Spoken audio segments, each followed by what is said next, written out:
Ladies and gentlemen, the story you are about to see is true. The names have been changed to protect the innocent.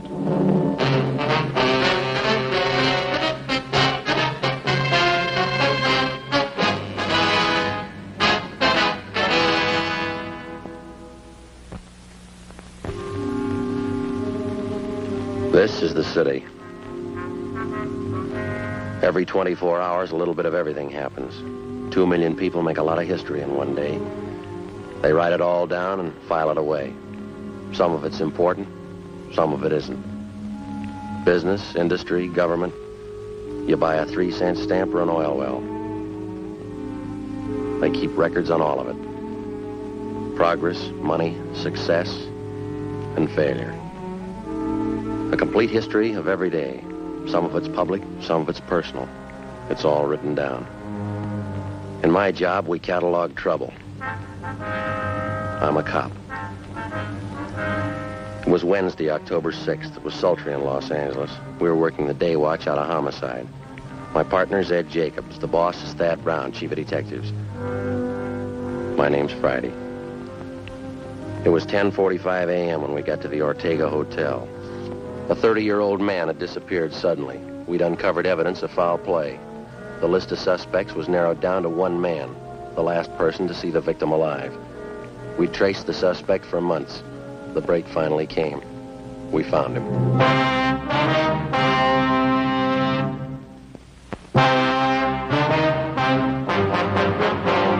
Taking his time, isn't it? Yeah, you want to try it again? Yeah, all right. Yeah? Police officers. Your name Henry Ross? Get it, Ed.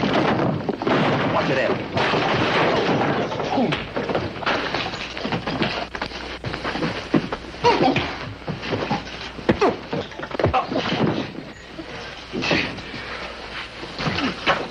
Hands behind your back, both of them. Sit on that chair. What is this? You guys really cops? No fooling, are you cops? I thought you were faking. I showed you my card at the door. Yeah, I thought you were faking, that's the truth. There's a couple of guys out to muss me up, and I thought you were them. Your name Henry Ross? Sure, that's right. No, I thought you were one of those mooches I had a fight with in the bar the other night. He said he was going to get a pal and come back and take care of me. Yeah? Sure, I got no reason to fight cops. Didn't do my room any good. The landlady's going to scream. All right, you want to finish up dressing? I want to talk to you downtown. What's it about, officer? Missing person. We'll brief you when we get downtown. All right with me. Would you take these cuffs off, please? Kind of hard to dress with them.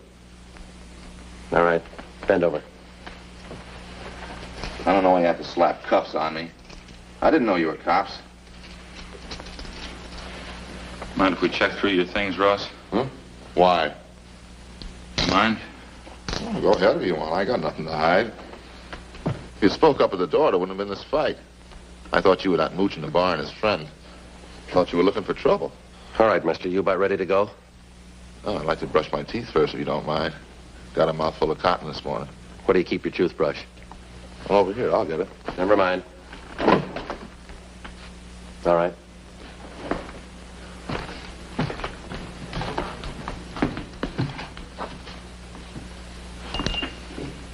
Can you turn on the water tap?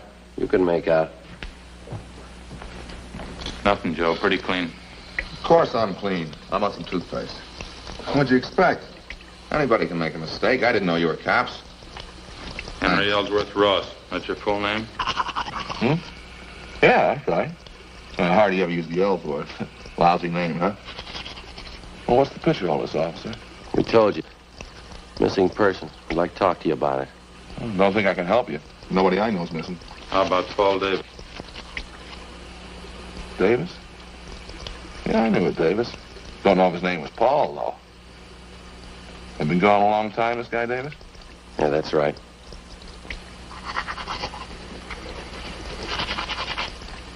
Was something wrong, you think? Yeah, we figure murder.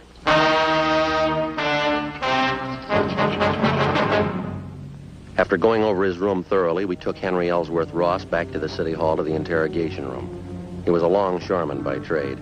Among his friends and acquaintances, he was known as a heavy drinker and a man with a violent temper. Ed and I questioned him for half an hour. We got nowhere. I'll tell you the truth. I just don't know what you're getting at. I think I knew a guy named Davis, and that's about as far as it goes. You sure that's all you have to tell us? Of course I'm sure. Well, look, I got a right to a lawyer if you're going to stand there and throw a lot of charges at me. We're not throwing charges at you, Henry. We got a missing persons case. Like to have you cooperate. That's about it. Well, maybe I'd like to, but I can't. Paul Davis. Just a name to me. Maybe I know him. I don't know. You got that report there, Ed? Yeah. That's it. Thank you.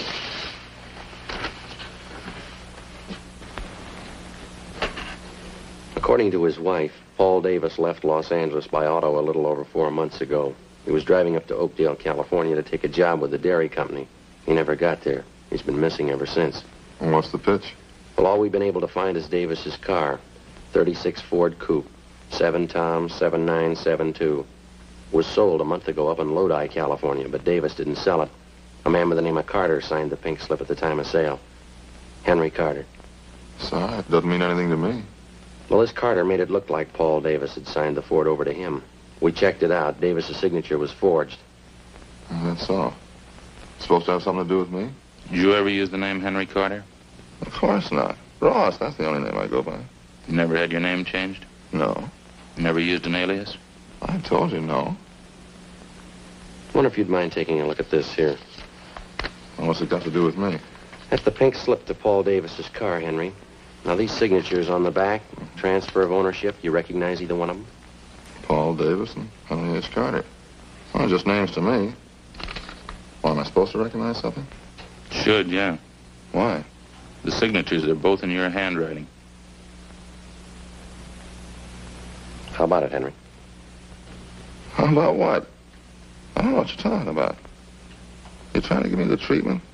What's it all about? We're trying to locate Paul Davis. I'm not even sure I know the guy. Now, look, I think you better level, Henry. Our handwriting man checked both the signatures. It's your writing. Well, maybe better get a new handwriting, man.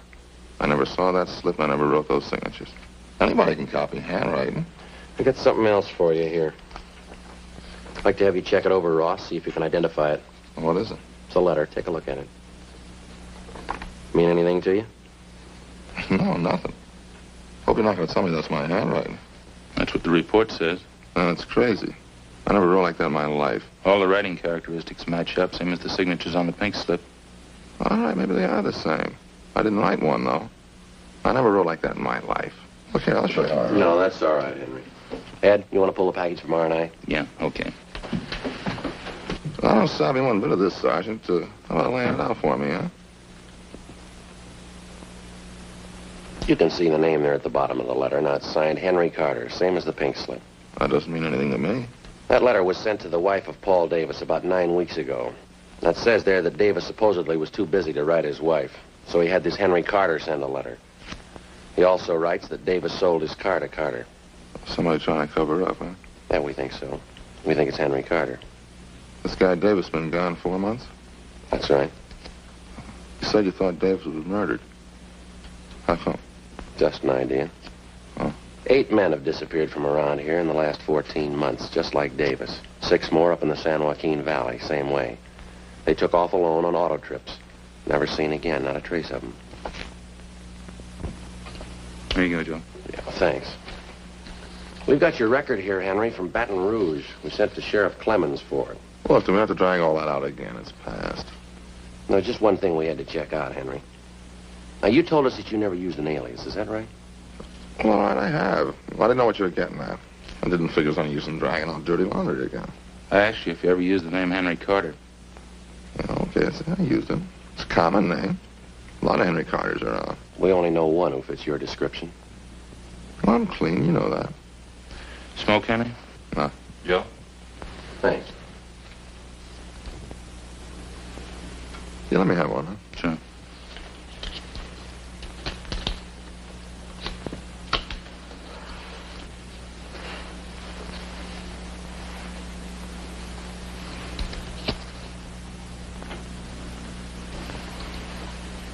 Henry, we rode this thing for 4 months all over the state, and I'll tell you what we got. We'll let you make up your own mind. It's not my writing. On June 4th, Paul Davis left Los Angeles in his car, headed up for Oakdale. Late in the afternoon, he stopped for gas at a service station just beyond San Fernando. The attendant says a man was with Davis. You fit that man's description, Henry. Yeah? I seen monks like that in court. They get on the stand, I can't even remember their name. A couple others. You and Davis stopped for a hamburger just outside of Gorman. There's a man there. He remembers you, too. You stopped again in Bakersfield, picked up a quart of oil for the car. You and Davis had a Coke.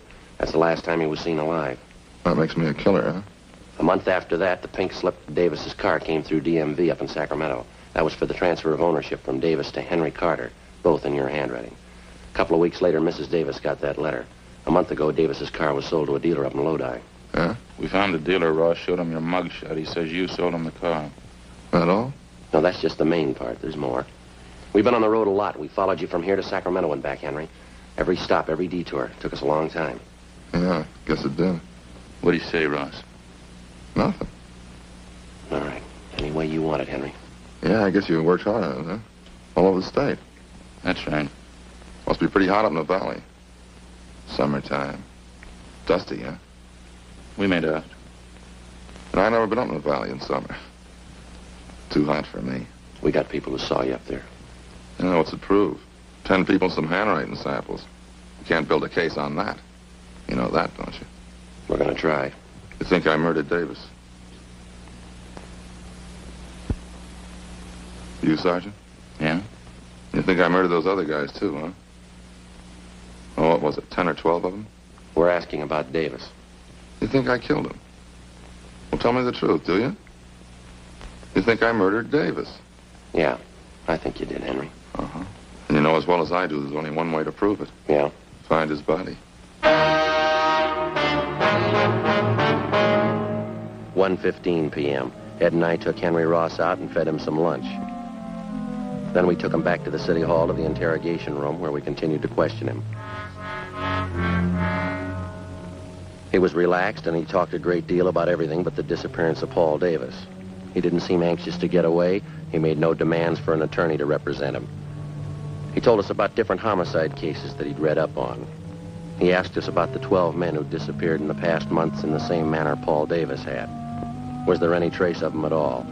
Did we have any leads? We finally got around to asking him if he'd submit to a lie detector test. He seemed taken by the idea and agreed to it almost immediately. We made up a list of key questions. Ed called Sergeant Berger and made arrangements for the test. At 5 p.m., we took the suspect to the 3rd floor of the old city jail where Sergeant Berger gave him the polygraph test. When it was over, we brought him back to the interrogation room. The questioning continued. Ross kept talking. We let him talk. 8 p.m. He was still going strong. You remember the Wilson case back in 34, don't you, Sergeant? Woman killed her whole family. Big case. You remember it? Yeah. Pretty tragic. That a hobby of yours, Henry? Collecting murder stories? No, I just read them. I remember them. Guess I can remember every murder case in the past 15 years. That's so. Well, sure, just about all of them. I guess it's kind of a hobby. I get a big kick out of it. Joe, see you a minute? Yeah.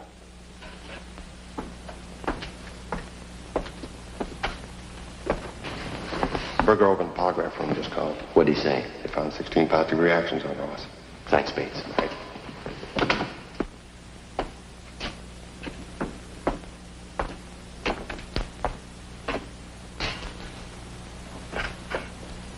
You know, there's one thing I get a real kick out of. These detective magazines, mystery stories, you know, the way they make out the murderer. How do you mean? Well, you know, they always build it into something big. Somebody's always killing somebody else for $1 million or maybe over some woman, some beautiful woman. Same with the movies. That's where they get it all mixed up. I don't think I follow you, Henry. Sure you do. Every time some guy writes a murder story, he's got to build up a big reason for the killing. Well, it generally works out that way, doesn't it? Why? I'll bet there's 1,000 murder cases in your files without a reason. Some people kill, that's all. I've heard about lots of them. Sure, they just want to kill and they go ahead and do it. Maybe for a few bucks, maybe for nothing. They just do it, that's all. That's so. Well, sure. You know that. Like this thing you've been talking about. 10, 12 guys disappear. They got a few bucks, maybe they got nothing. Somebody plows them under, that's all. No big reason, they just do it. So 12 guys are gone. Doesn't mean anything. Is that how you figured it, Henry? Huh? Phone call a minute ago. That was from the man who gave you the lie detector test. Oh, that right? How'd it go? Well, he just finished going over your graph. He got 16 positive reactions. Yeah? What would that mean? You lied, Henry. 16 times. Is that right? Yeah, but I told him to get a new machine. I lied all the way through. Mind telling us why? No, I don't mind. I guess I knew you'd find out. Well, let's go out and get something to eat first, huh? Hungry. We better talk a little more, Henry. Now, let's go. I'll tell you while we're eating. Bring a pencil and I'll draw you a map. A map of what? The canyon, where I buried him.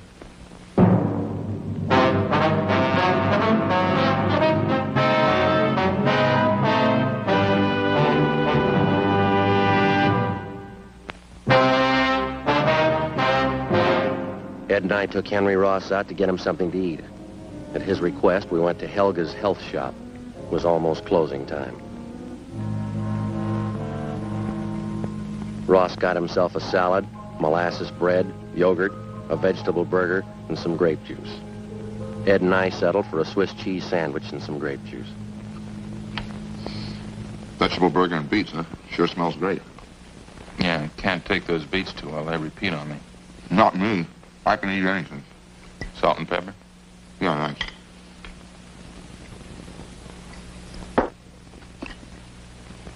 You know, I haven't eaten much today. Hey, did you get your sandwich made with molasses bread? No, wheat germ bread. Oh, you should have got molasses bread. Real blackstrap molasses. Smell it.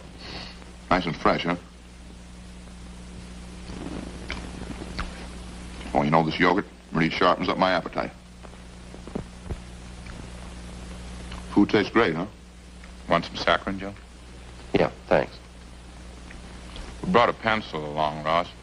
Want us to start making notes? Good time as any, I guess. You know, the whole thing comes right back to what I was trying to tell you there in the office. Yeah, what's that? Well, you know about the phony mystery stories. And every time there's trouble, there's a big reason behind it. Phony, that's all. Yeah? Sure. This Paul Davis, for instance.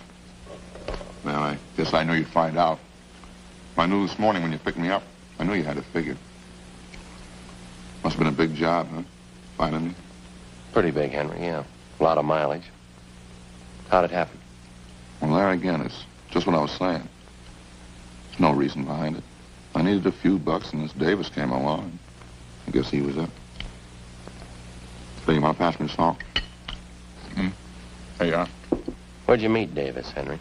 Well, I was hitchhiking out in Ventura. On a dime with my jeans, I was going up to Maricopa. Thought I had a job up there. Well, this Davis came along and picked me up. You ever know him before that? No, a stranger. Said he was going to Oakdale and be glad to give me a ride. Go ahead. Well, I think we stopped for gas up around San Fernando, and I saw that he had a few bucks in his wallet. I guess that's when I got the idea. About what? Killing him. Maybe that gives you an idea what I was talking about. You don't need any big reason to kill somebody. Davis had 18 bucks. Suppose I told that to a writer. Somebody killing the guy for 18 bucks. Wouldn't make much sense, huh? You tell you to never sell. You need $1 million. Beautiful woman. Good motive. Where'd you kill him, Henry? Outside of Bakersfield. Little canyon there.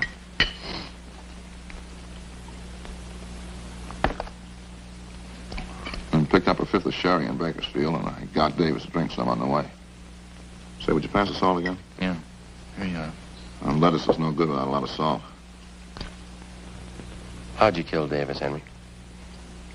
Funny thing. He drank some of the wine and got a little sleepy. That was just outside of Bakersfield, and it was dark by that time. Spotted this little canyon, and I figured it was as good a place as any. Yeah? Well, I got him to pull off the road, and we had a few more drinks, and I spotted this little shack out there, out in the middle of nowhere. Exactly where was this, Henry? Well, I can show you. Maybe 2 miles north of Bakersfield.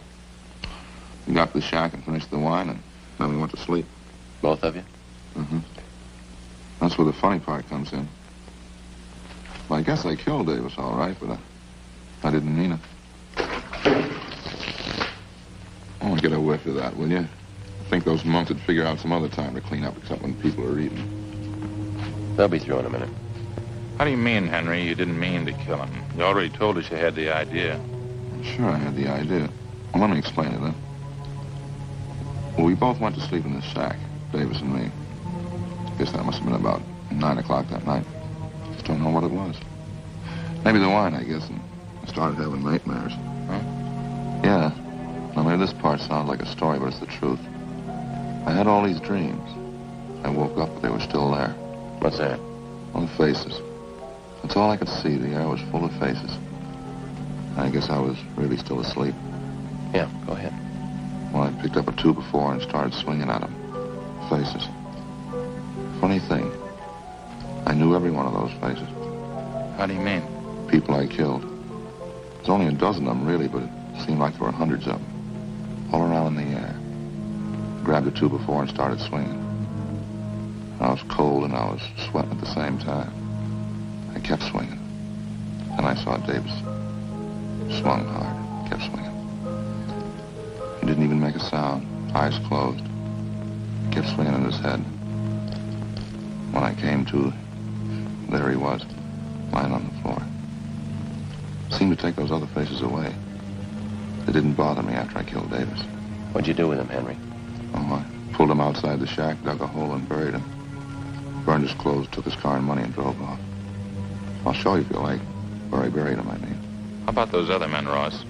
These faces you saw. Yeah, I wonder if I can get some more of that juice. Sure looks good. Oh, sure. Here, take mine. I haven't touched it. What about it, Ross, the other men? Well, I don't recall them too well. It's what you said in the office. 10 or 12 of them. A couple in Sacramento and the others down through the valley. Like I say, no big reason for killing any of them. Just happened that way, that's all. What'd you do with them, you remember? In general, yeah. There's one of them, though, that stands out. A guy by the name of Slattery. Some kind of salesman. A real crybaby. Where'd this happen? Only he picked me up in his car outside of Chowchilla. It was nighttime and he was feeling pretty good. I made him stop on a side road and hit him with a piece of angle iron. Cried like a baby. Buried him in the field. He was one of those faces I saw. Shows you how psychology works, huh? Yeah. What'd you do with his car? Slattery's, I mean. I drove it down to Mexico and sold it there. Guess that's what I should have done with Davis's car, huh? Those killings of yours, Henry. You got any more you want to tell us about? I told you already. 10 or 12 of them. They're pretty much the same. When was the first one? Oh, maybe 18 months, 2 years ago. First one wasn't any harder than the last. Just like I was telling you before. Yeah. You know, everybody builds up murder. It's supposed to be a big thing. Hard to do. All those phony stories. Might hit a guy a couple times with something. That'd be it. A real small thing. Didn't change me any. That's why I say it's all built up. You ever been treated for any mental sickness, Ross? No, why? You ever been examined by a psychiatrist? No. After you killed these men, did it bother you at all? Oh, just that one dream. The time I was with Davis. That's about it. Sure a good meal, Sergeant. Thanks a lot. Yeah, okay. Ready? Let's go. We go back to City Hall now, huh? Yeah. You ready to give us a statement now? All right. I had an idea you'd find me. I guess I always knew you'd find me. Yeah. Well, I guess I proved my point anyway. It's all built up. What is? Well, murder, killing somebody. Those phony stories, it's all built up. It's just cheap. You got it wrong, Henry. Huh? Wait till they read you the bill. Come on, let's go.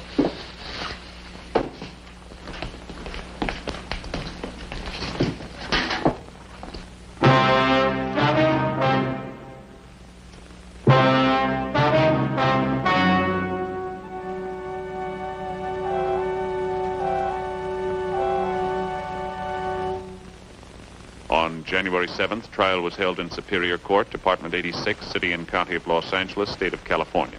In a moment, the results of that trial. The suspect was tried and found guilty of murder in the first degree.